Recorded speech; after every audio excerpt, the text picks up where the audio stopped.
Section 376 ಸೇರಿಸಲಾಗಿದೆ. ಮೊದಲಿಗೆ ಈ ಕೇಸ್ನಲ್ಲಿ ಸೆಕ್ಷನ್ 354A ಮತ್ತು ಡಿ ಮಾತ್ರ ಇತ್ತು. ಸೆಕ್ಷನ್ 376 ಸೇರ್ಪಡೆಗೆ ನಂತರ ಅರ್ಜಿ ಸಲ್ಲಿಸಲಾಯಿತು. ನೋಡಿ, ಮೊದಲಿದ್ದು 354 ಪ್ರಜ್ವಲ್ ಹಾಗೂ ರೇವಣ್ಣ ವಿರುದ್ಧ ಇರುವ ಕೇಸ್ ವಿಭಜನೆ ಮಾಡಬಾರದು.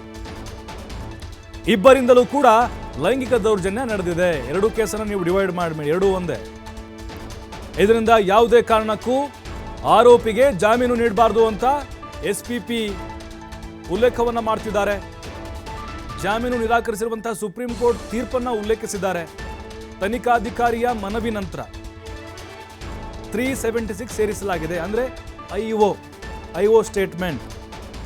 ತನಿಖಾಧಿಕಾರಿಯ ಮುಂದೆ ಸಂತ್ರಸ್ತೆ ಮಹಿಳೆ ಹೇಳಿಕೆಯನ್ನು ಕೊಡ್ತಾರೆ.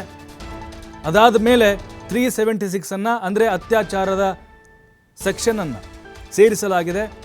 ಪ್ರಜ್ವಲ್ ರೇವಣ್ಣ ಮತ್ತು ರೇವಣ್ಣ ವಿರುದ್ಧದ ಕೇಸ್ ಏನಿದೆ ಅದನ್ನು ವಿಭಜನೆ ಮಾಡಬಾರ್ದು.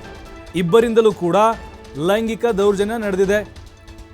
ಹಾಗಾಗಿ ಯಾವುದೇ ಕಾರಣಕ್ಕೂ ಜಾಮೀನನ್ನು ನೀಡಬಾರದು ರೇವಣ್ಣ ಅವರಿಗೆ ಅಂತ ಹೇಳಿ SPP ಈಗಲ್ಲಿ ವಾದ ಮಂಡಿಸ್ತಾ ಇದ್ದಾರೆ. ಜೊತೆಗೆ ಸುಪ್ರೀಂ ಕೋರ್ಟ್ ಇಂತಹ ಪ್ರಕರಣದಲ್ಲಿ ಜಾಮೀನು ನಿರಾಕರಿಸಿರುವಂತಹ ಕೆಲವೊಂದಿಷ್ಟು ಉದಾಹರಣೆಗಳನ್ನು ಕೊಡ್ತಾ ಇದ್ದಾರೆ.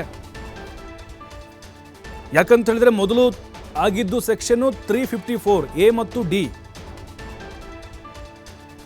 ಅದು ಅಷ್ಟೊಂದು ಸ್ಟ್ರಾಂಗ್ ಆಗಿರಲಿಲ್ಲ ಮತ್ತು ಬೇಲೇಬಲ್ ಆಗಿತ್ತು ಕೇಸದು.